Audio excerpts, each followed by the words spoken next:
India 360 news पर मैं विजय आप सभी का स्वागत करता हूं। दिल्ली में कोविड-19 के 11,491 नए मामले सामने आए और यह अब तक की एक दिन की सर्वाधिक बढ़ोतरी बताई गई है। साथ ही दिल्ली में कोविड-19 के कुल मामलों की संख्या 7,36,688 हो गई है, जबकि सक्रिय मामलों की संख्या 38,095 है। और वहीं आपको बता दें कि पिछले 24 घंटों में 72 मरीजों की मौत हो गई है। दिल्ली सरकार ने सोमवार को 14 निजी अस्पतालों को पूर्ण कोविड-19 अस्पताल घोषित किया है और अगले आदेश तक कोविड-19 के अलावा किसी अन्य मरीज को भर्ती नहीं करने का आदेश दिया है। अस्पतालों में Indraprastha, Apollo, sir Gangaram, Holi family आदि शामिल हैं और 19 निजी अस्पतालों को 80% आईसीयू बेड कोविड-19 रोगियों के लिए रिजर्व रखने को कहा गया है।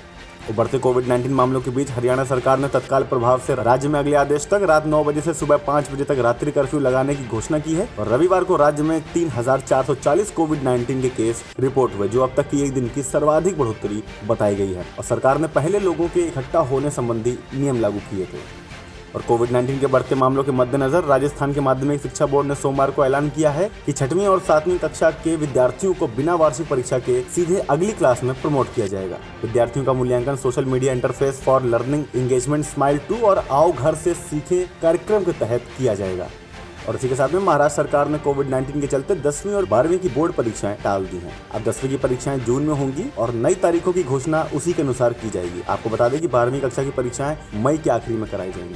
और जम्मू कश्मीर के डोडा जिले में सोमवार को एक बस के खाई में गिरने से 6 लोगों की मौत हुई, जबकि 4 लोग घायल हो गए। पुलिस के अनुसार बस में कम से कम 20 यात्री थे और एक अधिकारी के मुताबिक बस डोडा से काहर जा रही थी और मौके पर रेस्क्यू ऑपरेशन चलाया गया। चुनाव आयोग ने भड़काऊ बयानों को लेकर पश्चिम बंगाल की मुख्यमंत्री ममता बनर्जी के चुनाव प्रचार करने पर 24 घंटे का प्रतिबंध लगाया है और ममता पर यह प्रतिबंध 12 अप्रैल रात 8 बजे से 13 अप्रैल रात 8 बजे तक प्रभावी रहेगा। चुनाव आयोग के अनुसार उनके बयान से चुनावों के दौरान कानून व्यवस्था की गंभीर स्थिति पैदा हो सकती है। और तमिलनाडु के कोयम्बटूर का एक सीसीटीवी फुटेज सामने आया है, जिसमें एक सब इंस्पेक्टर कोविड-19 नियमों का पालन कराने के लिए एक रेस्टोरेंट में ग्राहकों व स्टाफ को लाठी से मारता दिखाई दिया। यह घटना रविवार की है, जब पुलिसकर्मी रात 10:21 पर रेस्टोरेंट में आए और उनके स्टाफ से दुकान बंद करने को कहा। और इसी के साथ ही पुलिसकर्मी के खिलाफ शिकायत भी दर्ज की गई है। और आरबीआई ने कहा है कि 18 अप्रैल को रात 12 बजे से दोपहर 2 बजे तक आरटीजीएस की सुविधा उपलब्ध नहीं होगी। आरबीआई के अनुसार आरटीजीएस के डिजास्टर रिकवरी समय को और बेहतर बनाने व तकनीकी सुधार के चलते इस दौरान सेवा प्रभावित हुई है। और वहीं इस दौरान एनईएफटी प्रणाली सामान्य रूप से चालू रहेगी। पुलिस ने जलगांव जिले में कथित तौर पर कॉटन की बजाय इस्तेमाल किए हुए मास्क से मैट्रेस बनाने वाली फैक्ट्री का भंडाफोड़ किया है और उसके मालिक को गिरफ्तार किया है। फैक्ट्री के परिसर से मास्क के ढेर भी बरामद किए गए। पुलिस ने निर्धारित मानदंडों का पालन करते हुए मास्क की मांग लगा दी, जिनकी तस्वीरें भी सामने आई है। ब्राजील को पीछे छोड़कर कोविड-19 से दुनिया का सबसे दूसरा प्रभावित देश भारत बन चुका है, क्योंकि भारत में पिछले 24 घंटों में करीब 1.5 लाख से ज्यादा मामले मिले और मामलों की संख्या 1,35,00,000 के करीब हो गई है। और अब दुनिया भर में आ रहे 6 मामलों में 1 नंबर भारत का है। बीएमसी के आयुक्त इकबाल सिंह चहल ने सोमवार को बताया है कि मुंबई में कोरोना वायरस संक्रमण के मामलों में हुई बढ़ोतरी को लेकर महाराष्ट्र सरकार ने अगले 5 से 6 हफ्ते में 3 बड़े कोविड-19 अस्पताल स्थापित करने का फैसला लिया है। इकबाल ने बताया है कि प्रत्येक अस्पताल में 200 आईसीयू बेड समेत कुल 2,000 बेड दिए जाएंगे।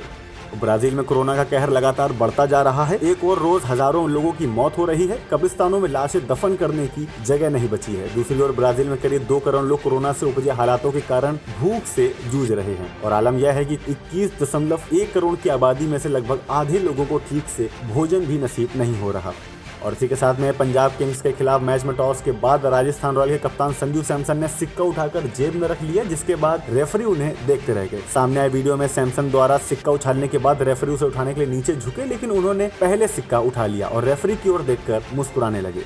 और राजस्थान रॉयल्स की पारी के पहले ओवर में पंजाब किंग्स के पेसर मोहम्मद शमी की गेंद पर बेन स्टोक्स के बल्ले का ऊपरी किनारा लगा, जिसके बाद शमी, केएल राहुल और दीपक हुडा कैच के लिए दौड़े। इस दौरान स्टोक्स डर गए क्योंकि उन्हें नहीं पता था कि गेंद कहां गई है। और आपको बता दें कि राहुल से टकराने के बावजूद शमी ने बॉल को कैच किया। पंजाब किंग्स के खिलाफ सोमवार को आखिरी गेंद पर 4 रनों से हार के बाद राजस्थान रॉयल्स के कप्तान संजू सैमसन ने कहा है कि उन्हें नहीं लगता कि वह इससे बेहतर और कुछ कर सकते थे। 222 के स्कोर का पीछा करते हुए 119 रन बनाने वाले सैमसन ने कहा कि मेरे पास अपने एहसास को बयां करने के लिए शब्द नहीं है।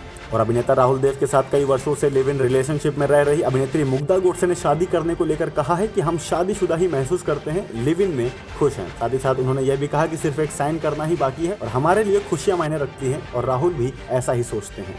और अनीस बज्मी के निर्देशन में बन रही हॉरर कॉमेडी फिल्म भूल भुलैया 2 की shooting lead actor Kartik Aaryan के कोरोना पॉजिटिव आने के पहले तक जोर शोर से चल रही, लेकिन अब ये लगातार रुकी हुई है। बताया जा रहा है कि महाराष्ट्र में फिर से लॉकडाउन की चर्चा शुरू होने के चलते बज्मी ने शूटिंग होल्ड पर रखी हुई है। और इसी के साथ में मौसम की खबर, उत्तर पश्चिमी हवा पर लगा ब्रेक, आने वाले 2 दिनों में बढ़ेगी उमस और गर्मी, वातावरण में नमी के स्तर में कमी आएगी और शहर में आने वाले दिनों में गर्मी के तेवर और बढ़ने वाले हैं। और सुबह से ही आगरा में मंगलवार को तेज धूप निकलने से तापमान सामान्य से 1 डिग्री सेल्सियस अधिक पहुंच गया है और धूप से लोग परेशान हैं। और अगले 24 घंटे के दौरान केरल कर्नाटक में हल्की बारिश हो सकती है और छत्तीसगढ़, उड़ीसा, तेलंगाना में भी बारिश के आसार बताए गए हैं। आगे की अपडेट के लिए देखते रहिए इंडिया 360 न्यूज, खबर दिन भर की।